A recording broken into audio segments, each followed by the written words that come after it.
আমি কবি ও সাহিত্যিক হরিনারায়ণ পোদ্দার।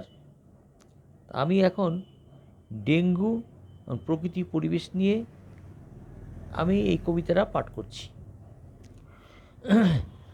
ভোরের ওই আকাশে লাল মাটির দেশেতে বলদ নিয়ে যাচ্ছে চাষি, চাষির বউ জালনা দিয়ে দিচ্ছে হাসি পান্তা লঙ্কা দেওয়াতে।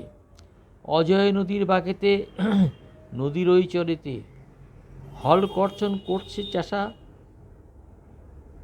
ফসল ওইখানে ফলাতে।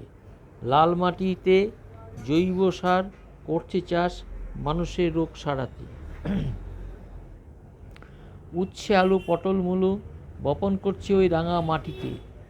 মাথা থেকে পা পর্যন্ত ঘাম ঝরাচ্ছে ওই চাষা রাঙা মাটিতে। ভোরের ওই বেলাতে সূর্যি মামা ওঠার আগে উদাস বাউল এক তারাটা হাতে নিয়ে মনের আনন্দে গাইছে গান রাসায়নিক সারের বিরুদ্ধে। বাউল ভাই গাইছে গান চাষিদের চাষের উপর সচেতনতা জাগাতে। মাটিতে দিব জৈব সার মানুষের রোগ সারাতে। চাষাবাদ করছে চাষা মনের ওই আনন্দে। বাঁক নিয়ে যাচ্ছে জেলে আঁকা বাঁকা পথ দিয়ে। লাল মাটির দেশেতে তাল গাছের সারিতে সূর্যি মামা উকিঝুঁকি দিচ্ছে।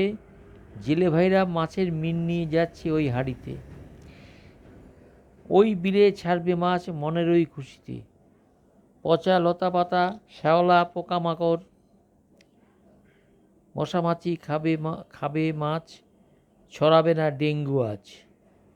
লাল মাটির দেশেতে হেমন্ত ও শীতেতে ধান কাটছে চাষের বউ মেয়েরা ঢেকিতে ওই ধান ছাড়ছে বলে।